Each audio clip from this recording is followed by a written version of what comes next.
Muito bem, doutores e doutoras, operadores do direito, vamos lá. Vamos iniciar a live tratando de um assunto extremamente importante para os operadores de direitos, advogados em geral, mas também todos aqueles que militam aí na Justiça do Trabalho. Valdir, seja muito bem-vindo. Márcio também, seja muito bem-vindo. Entrando, saudações. Vamos debater um assunto bastante importante para a área jurídica trabalhista. E a pergunta é: como executar uma empresa do grupo econômico que não participou da fase de conhecimento? Se você está me ouvindo aí, som tá bom? Se o som tá bom, digita um aí no chat, só para eu saber se vocês estão conseguindo ouvir. Digita um aí, gente, só para eu perceber aqui se vocês estão entendendo claramente o som. Tudo certo? Vamos dar prosseguimento. O que vai ser tratado aqui é a responsabilidade da empresa, certo? Solidária do grupo econômico. Qual é a responsabilidade dela perante uma condenação trabalhista? Só que a discussão não é só aqui a questão da responsabilidade da empresa. É saber além. É saber se ela pode responder se no curso da execução, por exemplo, você descobre uma empresa do grupo, se pode colocar essa empresa do grupo lá na execução ou não. Essa é a discussão. Primeiro vocês vão entender a noção de responsabilidade, as discussões existentes na doutrina e na jurisprudência, para depois entrar na questão prática, se pode ou não trazer essa reclamada no curso de execução sem ter participado lá da fase de conhecimento. Quando eu falo fase de conhecimento, a gente diz que ela não apresentou defesa, não apresentou contestação, não apresentou, não participou da audiência e tampouco interpôs recurso da sentença. Mas será que isso é possível, doutor? Será que isso é possível mesmo? Será que existe doutrina e jurisprudência sólida para poder trazer isso e ter êxito na execução? Fica até o final se você tem interesse. Nós também iremos tratar aqui da distribuição dinâmica do ônus da prova, porque se a gente está falando de colocar uma empresa na execução sem ela ter participado da fase do conhecimento, obviamente que a gente vai precisar trazer a questão da distribuição do ônus da prova. Então, eu sou Bruno Barros, eu me chamo Bruno Barros, sou advogado, sou professor também de processo do trabalho e tenho 6 anos de experiência na área trabalhista. E nesse tempo, gente, eu passei por diversos desafios, porque eu comecei, assim que eu me formei, eu já advoguei e comecei sozinho. Então você já imagina a dificuldade de advogar sozinho, sem ninguém, né? Sem nenhum escritório, sem nenhum sócio. E esse tempo me trouxe uma grande experiência e um grande aprendizado, porque o advogado ele tem que estar estudando, na verdade, tem que estar buscando teses, tem que estar buscando tudo que for melhor aí para o seu cliente. Isso exige da gente bastante conhecimento, e principalmente para ter êxito e ganhar mais clientes, a gente precisa mostrar o êxito, mostrar a efetividade da execução.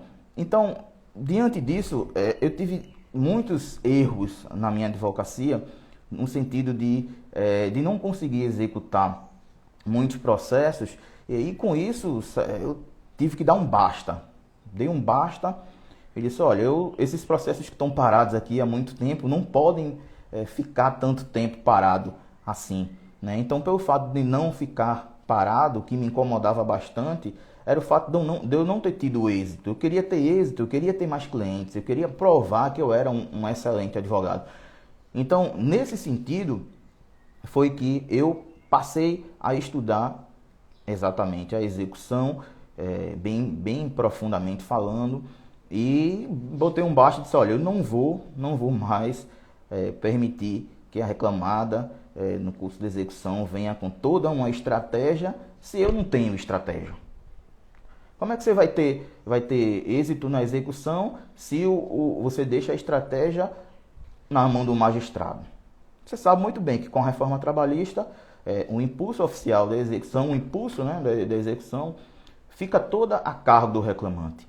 Não é verdade? Então, preciso ter muita cautela nesse sentido. Então, eu resolvi, além dessas estratégias, dicas que eu faço aí nos posts diários, eu resolvi compartilhar isso.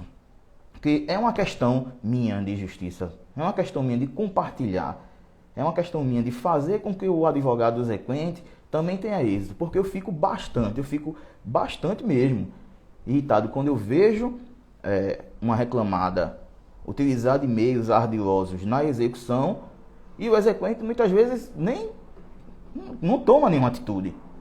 Não toma nenhuma atitude, não faz um pedido certo, não toma uma estratégia correta, porque não tem conhecimento. Então, eu vejo comum isso, gente, em audiência, comum mesmo.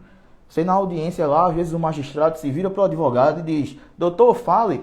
Tem advogado que trava, não fala nada. Já tem advogado que começa a gaguejar.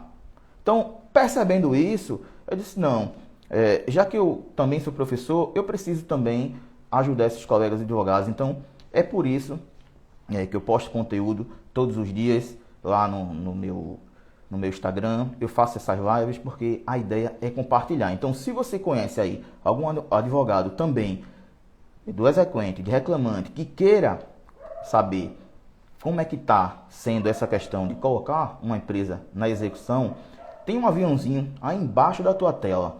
Aperta nesse aviãozinho e aí assim que você apertar esse aviãozinho, vai aparecer as pessoas que estão com a bolinha verde. Clica nessas pessoas que estão com a bolinha verde. Chama elas para a live aqui também, para elas aprenderem como executar uma empresa sem ela ter participado da fase de conhecimento. Gente, isso é muito importante para quem milita na Justiça do Trabalho. Não ignora esse assunto aqui não, porque a nossa dinâmica aqui vai ser prática, no sentido de você entender e você aplicar. Então faz isso, ajuda os outros colegas também. Vamos trazer eles para cá. Olha o que você aprender, a sacada que você vai aprender aqui é entender a responsabilidade, é uma sacada que eu vou te mostrar, e a outra sacada vai ser você entender a questão da distribuição dinâmica do ônus da prova. É importante que você saiba essa distribuição dinâmica do ônus da prova para que o magistrado defira teu pedido. Porque muitas vezes você vai chegar lá na execução, né, como eu vejo alguns colegas peticionando aqui no sentido de só falar, ele coloca na petição lá que quer a questão do grupo econômico, e não é porque o reclamante tomou conhecimento de que existe uma outra empresa, então pede ao magistrado que traga essa empresa para o polo passivo para continuar a execução. É uma forma de pedir? Sim, é uma forma de pedir. Não é verdade? Ele está só trazendo um conhecimento do reclamante. Mas se você fizer assim, olha, magistrado, eu tenho aqui, certo, um indício de que a reclamada X, a reclamada Y, a reclamada Z, D, todas essas empresas aqui fazem parte do grupo econômico. Por quê? Porque elas têm sócio comum, porque elas têm interesse comum. Então veja, a forma de abordar o magistrado é diferente. Se você abordar o magistrado fundamentando, você vai conseguir o êxito do seu pedido. Muito embora, né, a questão da Justiça do Trabalho seja bem flexível em muitos pedidos, se você fundamentar, quanto mais fundamentar, melhor. Então vamos lá, vamos iniciar aqui a questão da responsabilidade solidariedade do grupo, da responsabilidade solidária do grupo econômico. Olha o que diz o artigo específico da CLT, eu vou ler aqui para ti. O artigo 2º, parágrafo 2º e 3º da CLT. olha o que ela fala com relação à responsabilidade, certo? Vamos lá. Sempre que uma ou mais empresas, cada uma com personalidade jurídica própria, estiver sob direção, controle ou administração, mesmo guardando cada um a sua autonomia, entregue em grupo econômico, serão responsáveis solidariamente pela relação de emprego. Esse é a redação do artigo 2º, parágrafo 2º da CLT. E o que diz o parágrafo 3º também desse mesmo artigo 2º da CLT? Não caracteriza grupo econômico a mera identidade de sócios, sendo necessária para configurar o grupo econômico demonstração de interesse integrado, efetiva comunhão de interesses e atuação conjunta dessas empresas. Quem lê assim pode não entender muito bem a profundidade desse artigo da CLT. Por que eu falo em profundidade? Porque só no parágrafo 3º existem diversas discussões na doutrina. E aí eu vou te conduzir a essas discussões para mostrar que é possível você executar uma empresa do grupo econômico que não tenha participado da fase do conhecimento, porque até soa estranho, né? Você diz, mas como assim, doutor? Como assim você vai executar uma empresa do grupo econômico que não participou lá da contestação, da audiência, não interpôs recurso? Meu nobre caro, é exatamente isso que eu estou te dizendo. Então, por isso que é preciso que você entenda a profundidade da solidariedade para que você fundamente a sua petição e tenha êxito lá na sua execução. Então, vamos lá. Quando a gente fala em solidariedade, né, conforme eu acabei de falar aqui no artigo 2º da CLT, você vem para caracterizar um grupo econômico, você tem que prestar bastante atenção na abrangência do grupo econômico. Como assim? Veja, a doutrina, ela caracteriza o grupo econômico na abrangência objetiva, subjetiva e no nexo que tem entre essas empresas. Guarda isso aí contigo. Abrangência objetiva, abrangência subjetiva e o nexo que tem da relação existente entre essas empresas. Então, para caracterizar um grupo econômico, tem que passar por essas características. E aí, o que é a abrangência objetiva do grupo econômico? Você sabe muito bem que o direito do trabalho, quando disciplina, né, a questão, e isso está no artigo 2º, parágrafo 2º e 3º, que eu acabei de te mostrar aqui, você sabe muito bem que quando o direito do trabalho traz a sua interpretação, ela não abre margem para outros ramos do direito. Então, se ele caracteriza, não é preciso que o direito empresarial ou que o direito comercial venha trazer o conceito, porque está lá na CLT.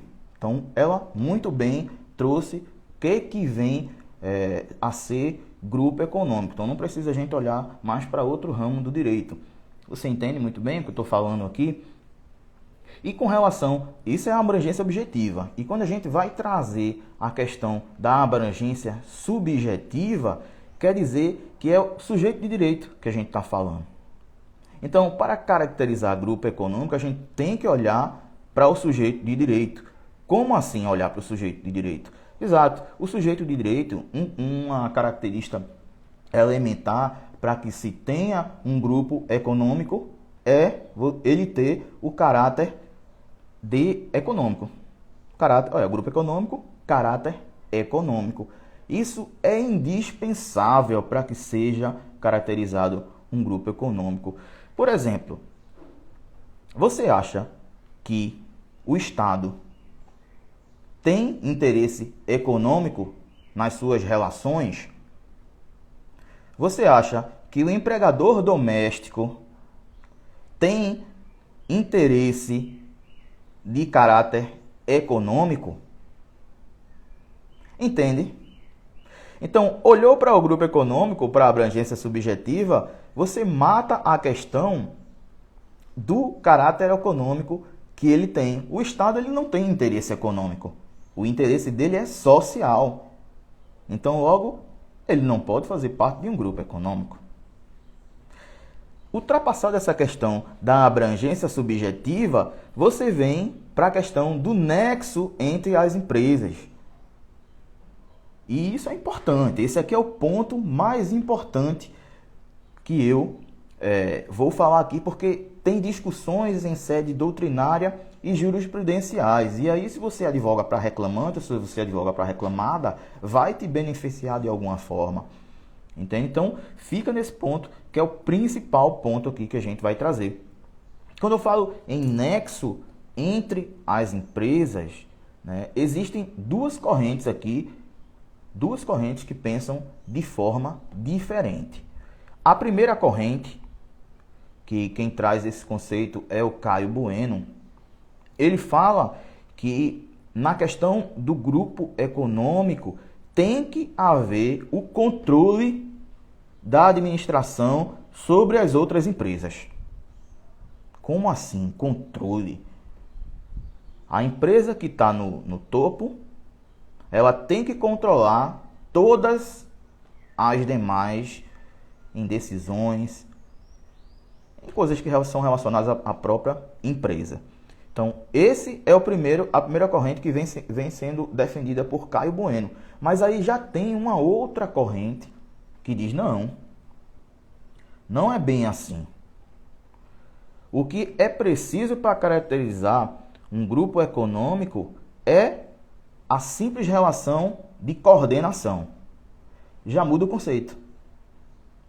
E aí quem vem trazendo essa questão de grupo econômico por coordenação, vem sendo aí o Almario Mascaro, defende muito bem essa posição de grupo econômico por coordenação, porque é diferente de coordenação, é diferente de controle. Entende? Controlar é as empresas do grupo que estão abaixo fazer tudo, ser bem controlado em todos os aspectos empresariais da holding, da empresa que está no topo. Mas coordenar não é isso. Coordenar seria deixar as empresas um pouco autônomas em suas decisões, em compras, em transferências de empregado. E o que normalmente acontece na relação empresarial brasileira é justamente isso. As empresas elas não são tão engessadas a ponto de submeter todas as decisões à holding. Não é assim. Entende?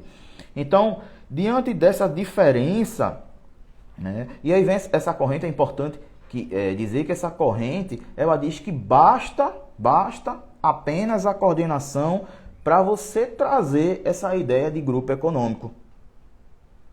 E é aqui onde mora justamente a discussão sobre grupo econômico. Certo? Você entende a diferença? Entende bem a diferença? Então, vamos lá. Vamos entender aqui a questão do conceito legal que vem a CLT trazendo sobre solidariedade. O que a gente está falando aqui é de responsabilidade solidária. Grupo econômico, responsabilidade solidária. Não é isso? A solidariedade do grupo econômico, também aqui é outro ponto em que surgem discussões na jurisprudência, e é importante que você entenda, para fundamentar muito bem, é que a solidariedade ela pode ser exclusivamente passiva ou passiva e ativa. E aí, nessa questão de solidariamente exclusivamente passiva, a gente está se referindo aqui meramente à obrigação trabalhista, aos créditos trabalhistas dos empregados. Se são várias empresas de um grupo, elas têm obrigações dos contratos de trabalho dos seus empregados. Não tem discussão aqui com relação à solidariedade exclusivamente passiva. Não tem discussão. Todo mundo concorda que a obrigação trabalhista das empresas pelos créditos trabalhistas dos seus empregados. Agora, quando a gente fala em solidariedade ativa e passiva, aí também já surge outra discussão. Já tem gente que defende a ideia, e que seria, né? Primeiro, vamos, antes de falar da discussão, vamos primeiramente falar aqui do que vem a ser a solidariedade ativa e passiva. Eu te falei que a passiva seria a questão da obrigação dos contratos de trabalho do grupo, né, das empresas do grupo, em relação aos contratos de trabalho. Já a solidariedade passiva também é isso, essa questão da obrigação das relações dos contratos de trabalho, mas também, olha aí, olha o pulo do gato, olha a sacada, mas também a questão de as empresas do grupo se beneficiarem do contrato de trabalho dos seus empregados. Isso faz toda a diferença. Toda a diferença para você caracterizar aqui uma questão de grupo econômico. Por que isso? Se você imaginar uma série de empresas, vamos imaginar aqui umas 3 empresas, em que uma está no topo e as outras 2, vamos dizer assim, são regidas pela que está no topo, obedecem ordens, transferem empregados.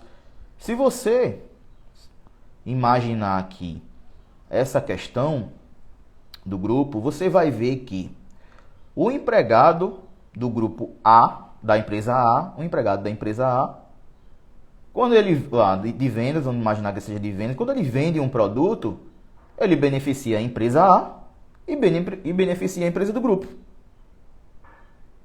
Quando um empregado da empresa B, ele fabrica um produto para que essa empresa B venda, esse empregado, com a venda do produto que foi feito por ele, está beneficiando tanto a empresa B quanto a empresa do grupo. Entende? Só aqui com esse conceito, você consegue entender que todos os funcionários que estão nas empresas abaixo, elas beneficiam o grupo como um todo, tanto a empresa que trabalha como um todo. Então, se elas beneficiam, a holding lá em cima, que controla o grupo, ela é responsável. Deixa eu trazer um exemplo aqui para que você entenda melhor. Vamos imaginar aqui uma empresa, a Globo da vida. A Globo da vida, ela tem uma holding que controla todas as outras embaixo. A TV Globo, o Jornal Globo, a Sport TV e outros tantos, a Globo.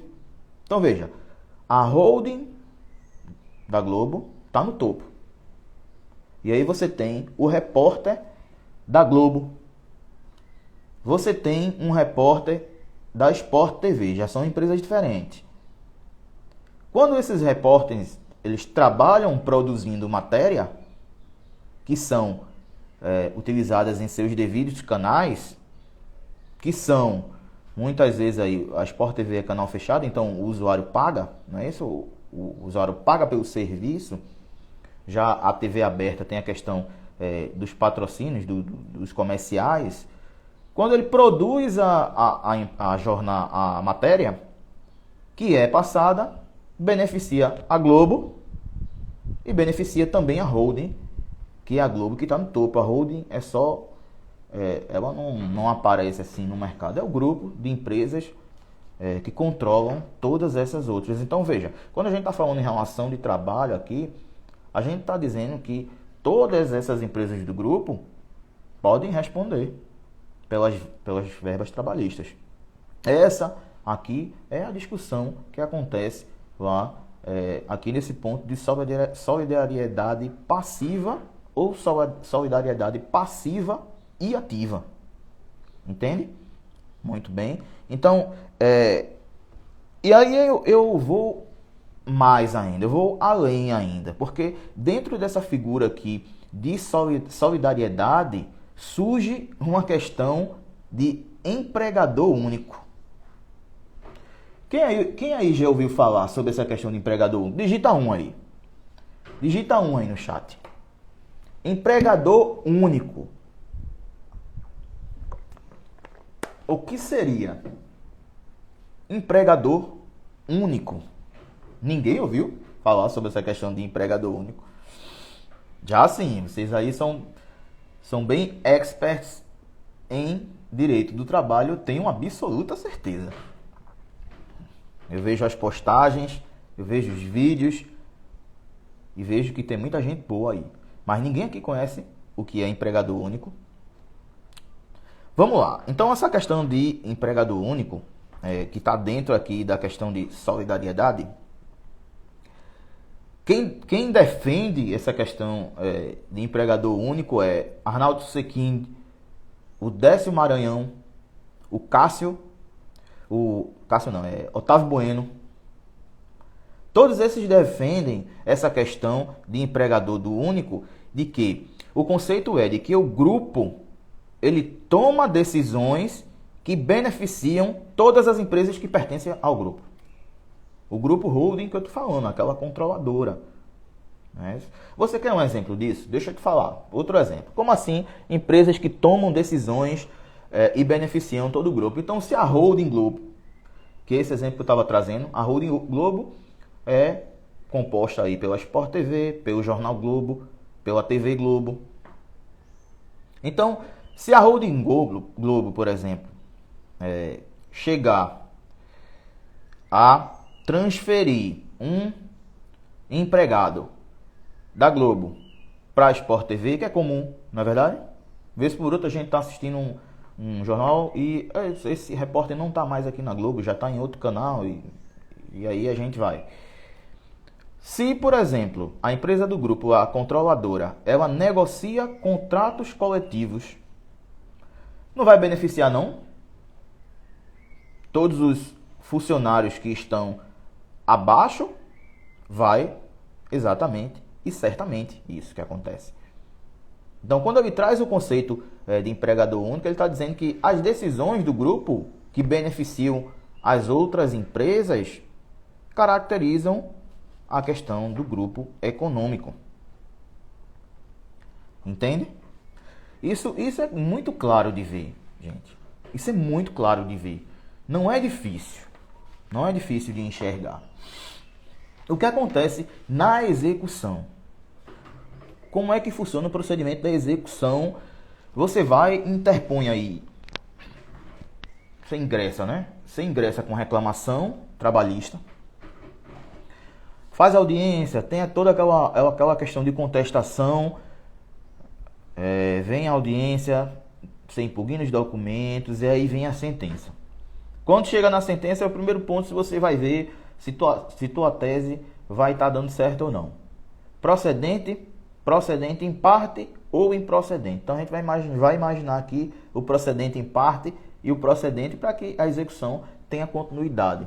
Então, ultrapassada a questão de fase recursal, se houve ou não recurso ordinário, se houve ou não recurso de revista, quando transitou em julgado, que não tem mais lá a questão recursal, transitou em julgado, o juiz vai virar e vai dizer para você requerer lá o que entender de direito. Não é assim que funciona a execução?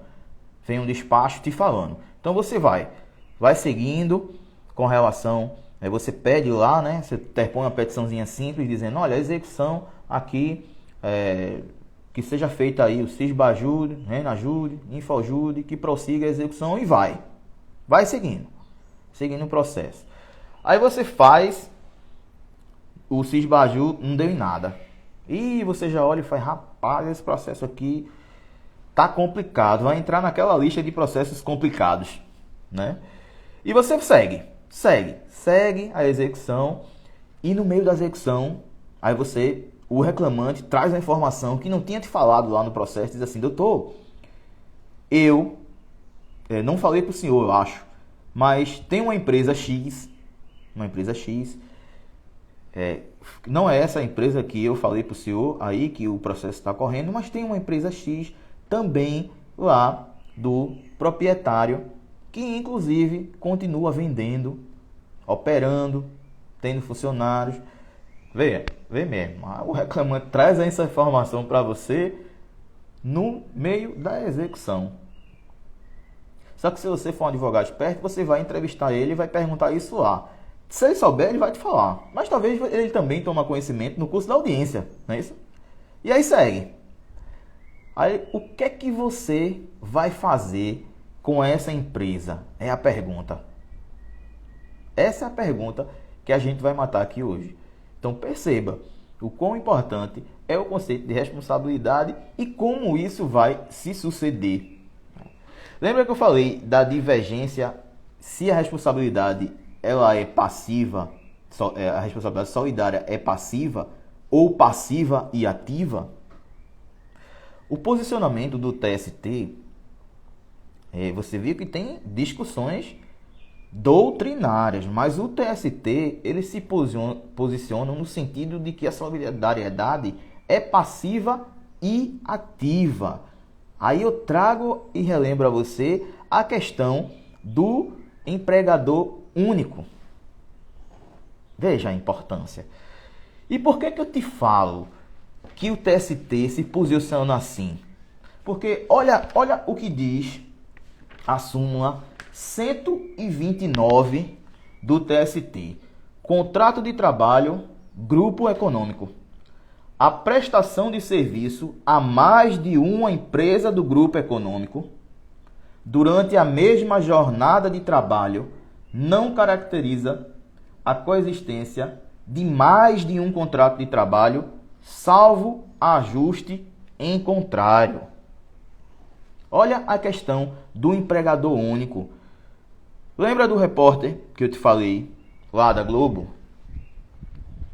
Se ele trabalhou lá para a Globo e não trabalhou para a Sport TV, vamos dizer assim, é possível reconhecer também, mesmo assim, o grupo econômico pelo conceito do empregador único. Entende agora? A discussão doutrinária, ok, tudo bem. Mas o TST sumulou já o entendimento dele, ele sedimentou o entendimento. E, ainda mais, isso aqui,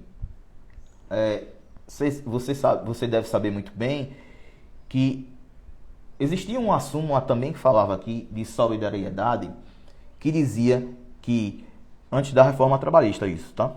A súmula 205 do TST dizia assim, que o responsável solidário, integrante do grupo econômico, que não participou da relação do processo e que não consta no título executivo, não podia ser sujeito passivo da execução.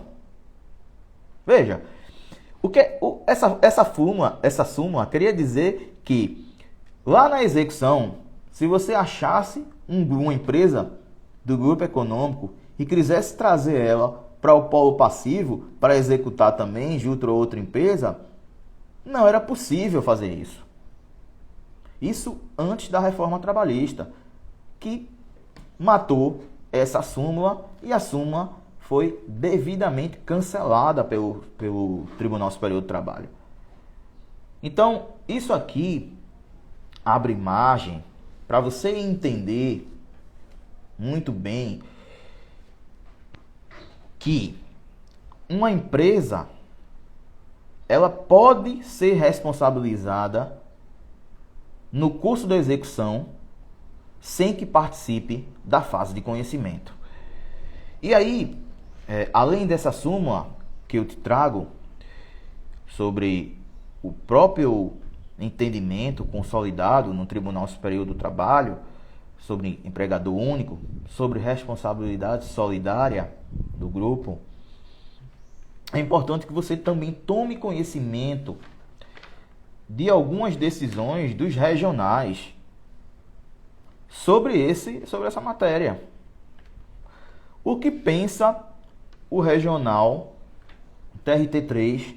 E aí eu trago aqui, se você quiser anotar o número do processo, é agravo de petição 560/1999.106.03.00.8. Então, o que é que diz o TRT-3 sobre executar uma empresa que não participou da fase de conhecimento? Ele diz assim: não sendo possível a localização da reclamada ou dos seus sócios, inexiste óbice para responsabilizar a empresa do grupo econômico na condição de devedora solidária, certo? Nos termos do artigo 2º, parágrafo 2º e 3º da CLT, mesmo que não tenha participado da fase de conhecimento. Então, perceba o instrumento e a importância de saber que isso é possível no curso da execução. Porque algumas vezes você vai ter execuções frustradas, e quem milita na Justiça do Trabalho sabe muito bem que é possível, né? Devido à flexibilidade do próprio Poder Judiciário, Judiciário Trabalhista, no sentido, e das leis engessadas, possibilidades de recursos inúmeros, digamos assim, para se levar um processo adiante e tomar blindar todo um patrimônio, né? Cometer fraudes contra os credores. Você sabe muito bem que no decurso aí da execução trabalhista, o executado pode tomar, né, algumas atitudes que deixe o seu cliente sem dinheiro. Então você vai lá, não acha dinheiro. Você vai lá, não acha veículos. Você pesquisa na Receita Federal, no Infojut, não tem nada no nome de ninguém. E aí você vai ficar de mãos abanadas e o reclamante surge e diz: doutor, ele tem lá uma empresa X, que está funcionando, que está vendendo. Aí você, acende o sinal de alerta e diz: vou estudar esse caso aqui e vou ter êxito na minha execução. E é exatamente isso, meu nobre, que você vai fazer. Você vai ver. O entendimento aqui do TRT-15 também é no mesmo. Tem jurisprudência do TRT-15, tem jurisprudência do TRT-3, tem jurisprudência do TRT-9. Então você tem margem aí para levar essas empresas e executar ela normalmente, além da súmula 129 do TST. Então, digamos assim, não tem mais como.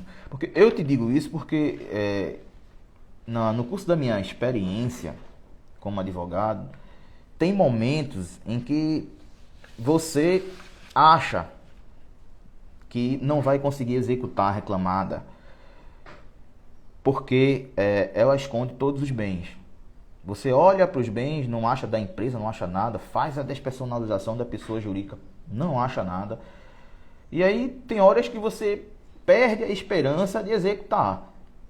Mas não é bem assim. Não é bem assim. O que o advogado precisa entender, trabalhista, e o advogado inteligente entende, é que se ele tiver estratégia no sentido de conhecer os instrumentos, o Sisbajude, o Renajude, tem detalhes nesses instrumentos que nem todo advogado sabe, entende? Você sabia que pelo Renajude é possível identificar, né? Pelo Renajude não, mas se oficial do Detran, é possível identificar as pessoas que têm procuração lá de um veículo para andar com aquele veículo, para resolver problemas inerentes àquele veículo no Detran? Você sabia disso? Então é importante que você tome conhecimento de como funcionam as ferramentas para ter êxito na execução. O primeiro ponto que eu te falo aqui é estratégia. E isso eu falo muito bem lá na fórmula da execução trabalhista. Eu explico com detalhes a questão do Sisbajude, eu explico com detalhes a questão do Renajude, e como ter êxito, e como ter estratégias. Eu explico lá detalhadamente para que você tenha êxito na execução. Porque eu fico indignado quando o advogado do exequente, ele não possui estratégia, enquanto que o executado possui estratégia para blindar o patrimônio e você não tem estratégia. E aí o juiz fica despachando para você, requeira que entender de direito, requeira que entender de direito em 10 dias. E você, vou pedir isso, aí o juiz indefere. Eu vou pedir aqui, o juiz indefere.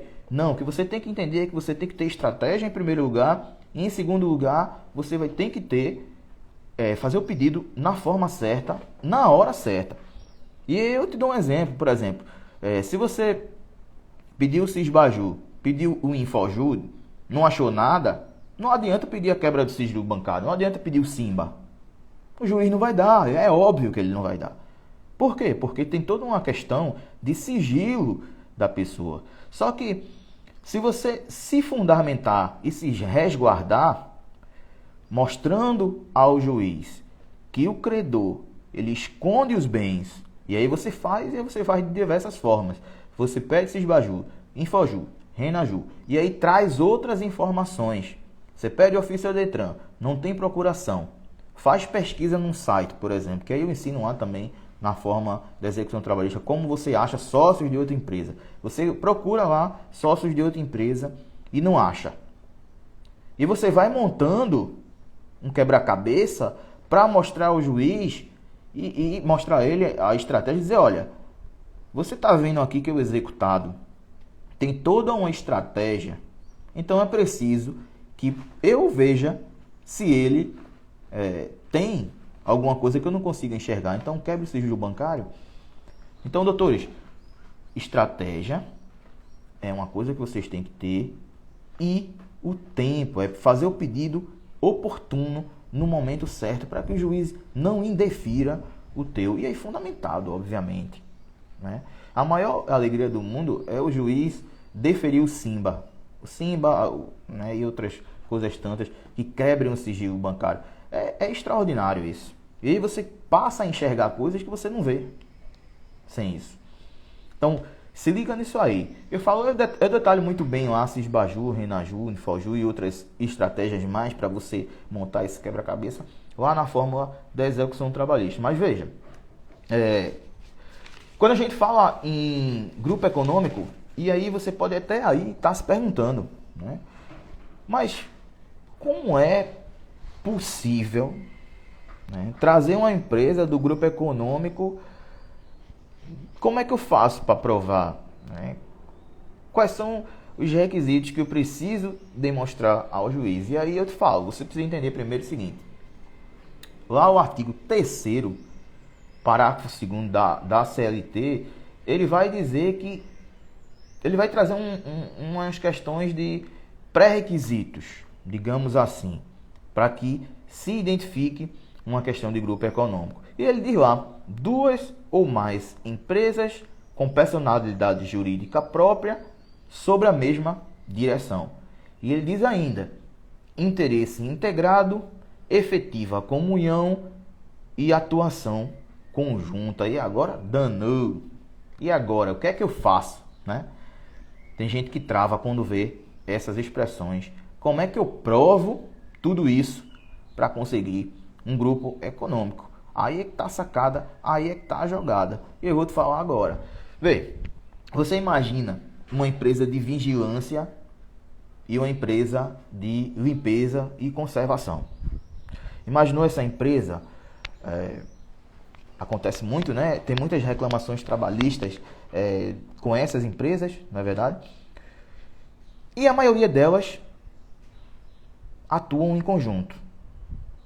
A maioria delas atuam em conjunto. Quando a gente fala em interesse integrado, são três possibilidades aqui, né? Que ele diz que para ser grupo econômico tem que ter interesse integrado, tem que ter comunhão de interesses e tem que ter atuação conjunta. Então, quando você vê a questão de interesse integrado, você vê muito bem que essas empresas de limpeza e vigilância, elas geralmente vendem o serviço de limpeza, vendem o serviço de vigilância também, né, para o mesmo cliente, no sentido de baratear o custo do produto, do serviço ofertado.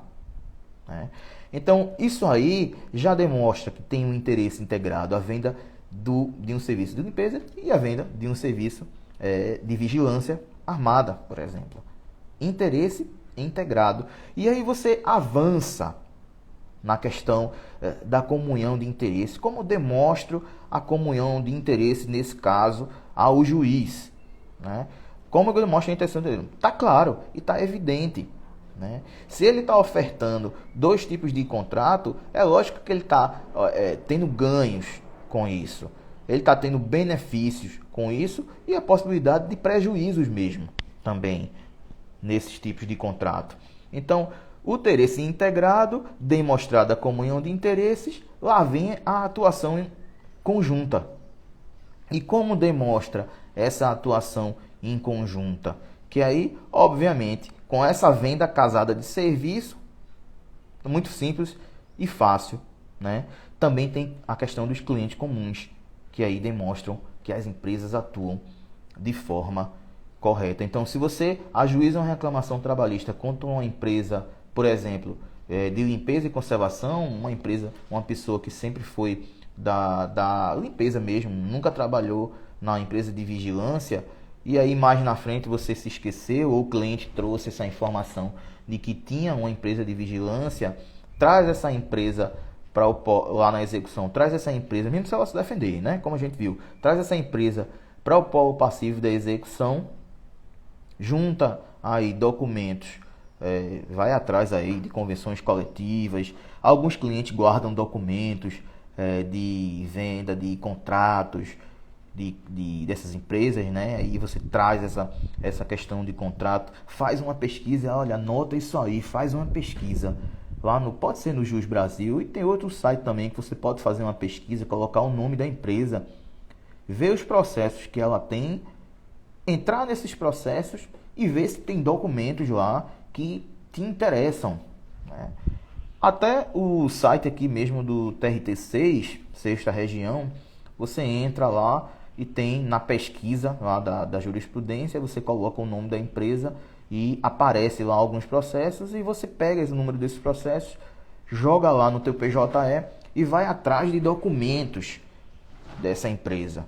Então, não venha dizer que não tem possibilidade de provar. Você vai lá, vai pesquisar, né, esses documentos, se tiver interesse você vai juntar, vai trazer essa empresa, vai dizer que elas têm interesse, comunhão e atuação em conjunta e vai pedir um magistrado a responsabilidade solidária e execução direto, entende?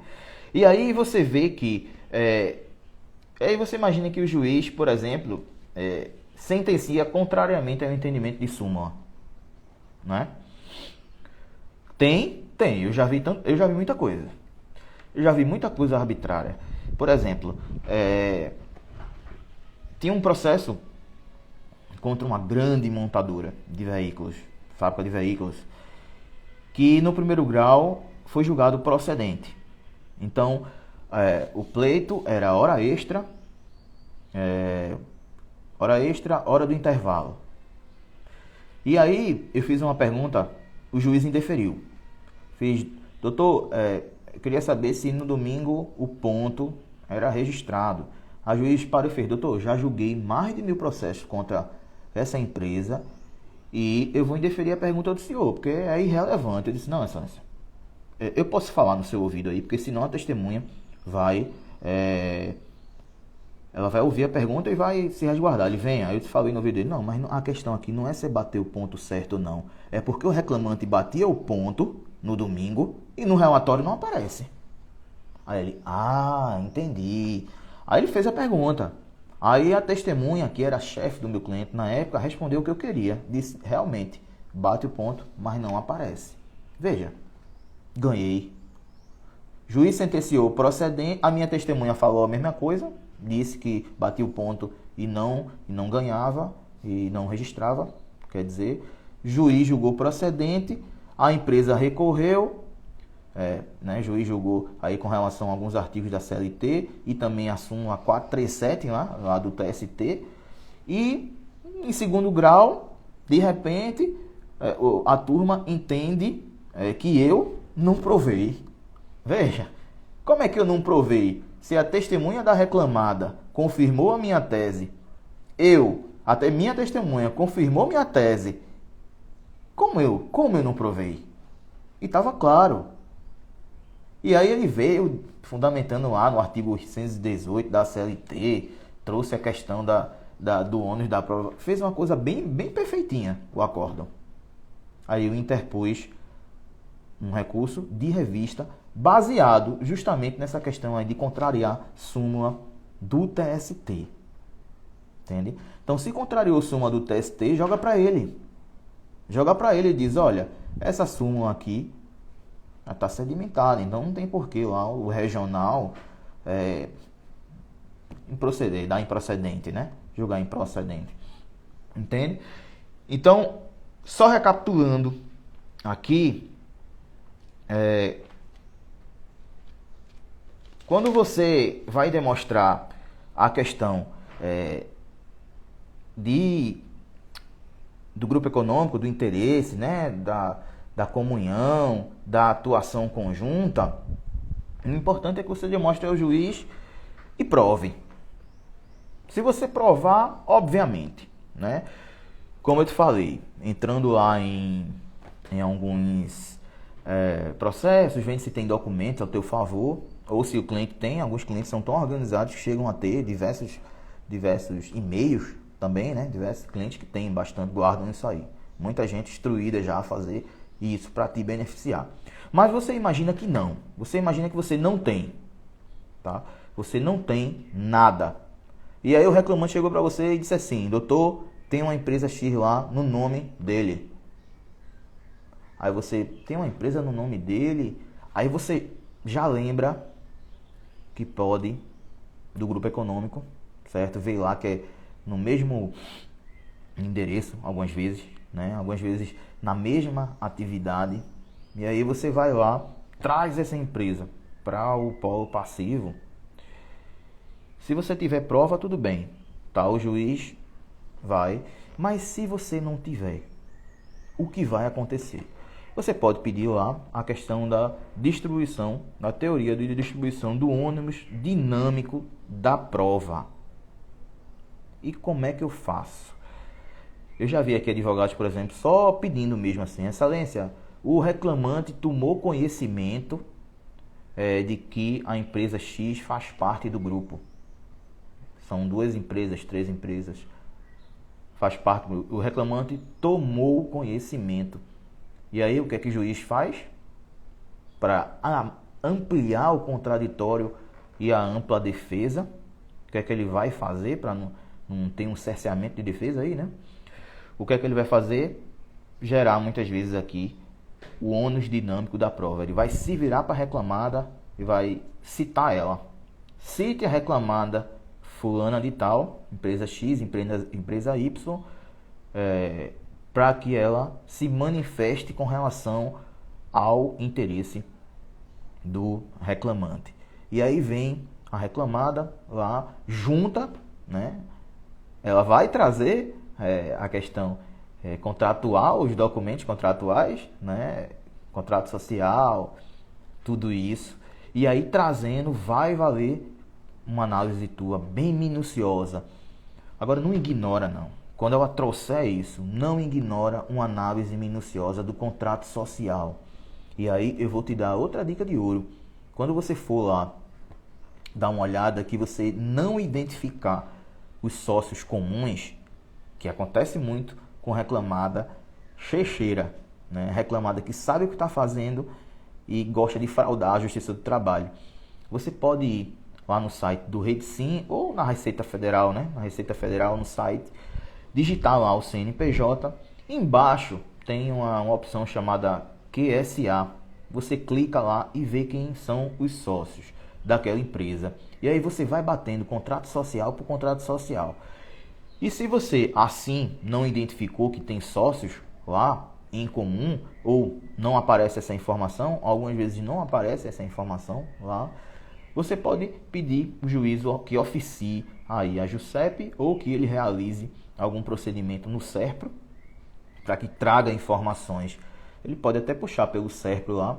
Para quem não sabe, o SERPRO é uma empresa aí de dados do governo federal, né? Então o TST tem convênio com essa empresa e ela tem dados de todas as pessoas. Então você pode pedir também ao juiz que oficie isso. traga, né, colacione contratos sociais de empresas, e aí você vai analisar e vai. Então, quando você pede ao juiz sem fundamentar, ele praticamente vai utilizar a inversão do ônus da dinâmica, né, da prova, vai citar a reclamada lá na execução, vai trazer ela para ela falar, e aí com esses documentos que você vai estar em mãos, você demonstra aí o interesse, a comunhão e a atuação em conjunta. Lembrando que essa executada não precisa ter participado lá da fase de conhecimento, não precisa de jeito nenhum. Basta só que você demonstre. Por quê? Por que não precisa? Porque ela não tem prejuízo. A empresa do grupo já se defendeu, entende? E se a empresa do grupo já se defendeu lá, a contestação vai como se fosse servir para ela. Então ela não vai ter prejuízo algum, entende? Então, fechando aqui, tem uma pergunta aqui, se é possível falar alguma coisa a respeito de possibilidade de inclusão de empresa que tem sócio executado, porém a atividade é totalmente distinta. Pois bem, era isso que exatamente eu estava trazendo aqui. Veja, quando tem sócios distintos, Márcio, você pode se utilizar, por exemplo, de informações de sistemas. Você vai lá no RedeSim, dê uma olhada, identificou que os sócios são realmente diferentes, que não tem nenhuma possibilidade. Existem outros instrumentos também que podem ser pedidos ao juiz, CCS, Sensec, sistemas que identificam muitas vezes, por exemplo, que o determinado sócio de uma empresa, ele não é sócio de outra, mas ele tem procuração, entende? Ele tem procuração com todos os poderes amplos, por exemplo. Então, se você identificar isso, e aí a farta jurisprudência, no sentido de dizer que o sócio ou o gestor que tem amplos poderes na empresa pode ser responsabilizado, e você direciona a execução. E outra forma que eu vou te falar também, Márcio, é o seguinte: faz uma pesquisa também no sentido Jus Brasil ou no próprio sítio do PJE aí, do teu tribunal, do teu estado. Joga o nome lá do CNPJ da empresa, joga o nome do CPF do sócio, certo? Você não vai, se for um sócio checheiro, um executado que costuma fraudar a execução trabalhista, você vai encontrar processos dessas empresas também. E aí você entra nessas empresas e verifica se tem documentos ao teu favor. Eu costumo fazer isso com frequência e tenho êxito, né? Ontem mesmo eu tenho um processo da execução que primeiro, a reclamada não participou da execução, não participou do processo, foi revel. Foi citada, mas não se defendeu. Sentença totalmente procedente. Chegou na execução, nada. Cisbaju, nada. Infojus, nada. Renaju, nada. Porque esse sócio, esses donos dessas empresas, eles costumam abrir e fechar. São empresas de limpeza de segurança, né? São empresas que eles costumam abrir e fechar, aí ganha a licitação, muda o nome da empresa. Aí fica mudando o nome e você vai rastreando. Aí ontem eu peticionei, fiz uma pesquisa num site do TJPE, aqui do meu estado, e identifiquei que existia uma ação de despejo de imóveis, no qual, na minha reclamação no processo trabalhista, o sócio estava dizendo que não tinha nada a ver com aquela empresa. Aí eu fiz a pesquisa, achei que o cara está como fiador no contrato e responsável, tem uma procuração lá com todos os poderes, que ele responde àquela empresa. E olha, Márcio, o cara, ele é advogado também. Então, o que foi que eu fiz? Trouxe essas informações que são públicas, se estão num processo, né, lá do TJ, são públicas, então eu posso usar isso a favor do meu exequente, né? Levei para o processo e disse: excelência, olha aqui, ele aqui no processo, nessa reclamação trabalhista, está dizendo que não tem nenhuma responsabilidade para com a empresa. Mas olha, ele aqui, na Justiça Civil, ele tem a responsabilidade sobre a empresa a ponto de ser fiador e ainda por cima tem uma procuração com amplos poderes.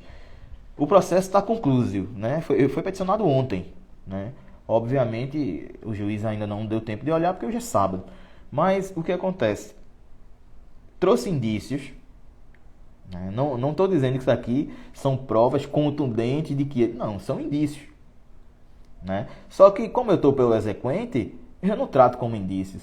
Eu tomo para mim, por si, e digo que são provas ao juiz. Para que ele acredite no que eu estou falando. Porque são realmente provas bem importantes. Entendeu? Então você pode utilizar de outros meios também, porque é comum não encontrar sócios com empresas diferentes, com nomes diferentes. É comum na Justiça do Trabalho essa questão de fraude, então você deve se valer dos instrumentos certos na hora correta. E é justamente isso, gente, que eu falo lá na fórmula da execução trabalhista. Né? Você vai lá, vai ver toda a questão, desde o procedimento prático da execução, prático mesmo, de te mostrar onde eu errei, onde eu acertei, onde tem jurisprudência favorável, de ensinar vocês, de mostrar a vocês quais as fraudes trabalhistas mais comuns na Justiça do Trabalho. Vocês sabem quais são as fraudes mais cometidas na Justiça do Trabalho? A executada sabe. Por que a executada sabe? Porque ela tem interesse em blindar seu patrimônio. Então, por exemplo, ela sabe muito bem que pode usar uma factoring para lavar dinheiro e que a factoring não aparece no Siribajuri. Então ela usa a factoring. E aí você me diz, quantos colegas sabem dessa informação? Então é isso que eu trago e levo lá, explico tudo. Mas de antemão, fechando aqui, deixa eu ver, o Márcio falou alguma coisa aqui, quer dizer sobre empresas com atividade diferente, ramo de atuação diferente, por exemplo, a executada é uma transportadora e a outra é contabilidade. Mas é exatamente isso, Márcio. No exemplo que eu trouxe aqui, de empresa de limpeza e conservação com vigilância, essas empresas são de ramos diferentes também, entende? Só que a diferença, para a tua pergunta, é que tinha tinha sócios que eram sócios das duas. Nem todos os sócios eram das duas, mas existiam sócios que eram das duas, entendeu? Então, o que você vai demonstrar, por exemplo, é o seguinte, é o interesse que existe e a comunhão que existe nesses dois tipos de empresa. Digamos assim, os clientes, será que os clientes são comuns nessa empresa, nessas duas empresas? Será que essas duas empresas de contabilidade e uma transportadora, elas não compram materiais para todos os funcionários no mesmo fornecedor? O reclamante sabe disso muitas vezes. Se você perguntar lá, olha, a farda da transportadora, a empresa comprava onde? O reclamante vai te dizer. Entende? Então percebe, aí você começa a buscar provas disso. Né? De repente, oficie juiz a empresa tal para que colecione todas as notas fiscais com relação à transportadora e à empresa de contabilidade. E aí você vai montando. E aí com certeza também, por ser uma empresa de contabilidade, tem questões aí fiscais envolvidas, não é verdade? E você pode se valer disso também. Sisbajuri é uma ferramenta extraordinária. Ela está em construção, né? Está ainda sendo desenvolvida, mas ela é extraordinária. Tem o CCS, tem o Sansec, né? Então tem instrumentos que você pode estar pedindo ao juiz para identificar isso, entende, Márcio? E você pode até de repente achar lá que um sócio da contabilidade ele tem procuração com todos os poderes para a transportadora. E aí você mata a questão. Mas é avançar mesmo, é fazer esses pedidos e aí você mostra com essas informações, com essas notas fiscais, com esses interesses, que há um grupo econômico que pede aí a responsabilidade solidária. Eu espero que eu tenha sido bem claro aí na tua dúvida.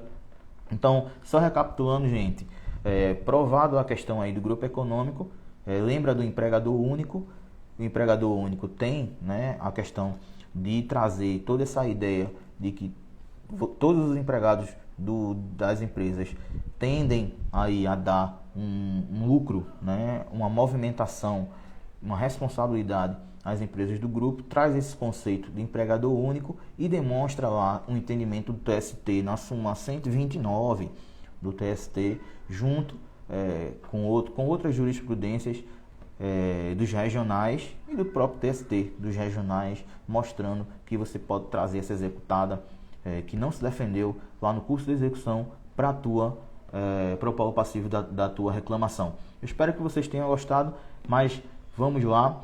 Segunda, terça e quarta eu vou fazer um evento ao vivo, 19 horas, tá lá no link da bio, Prof. Bruno Barros. Se você tiver interesse, se inscreve lá.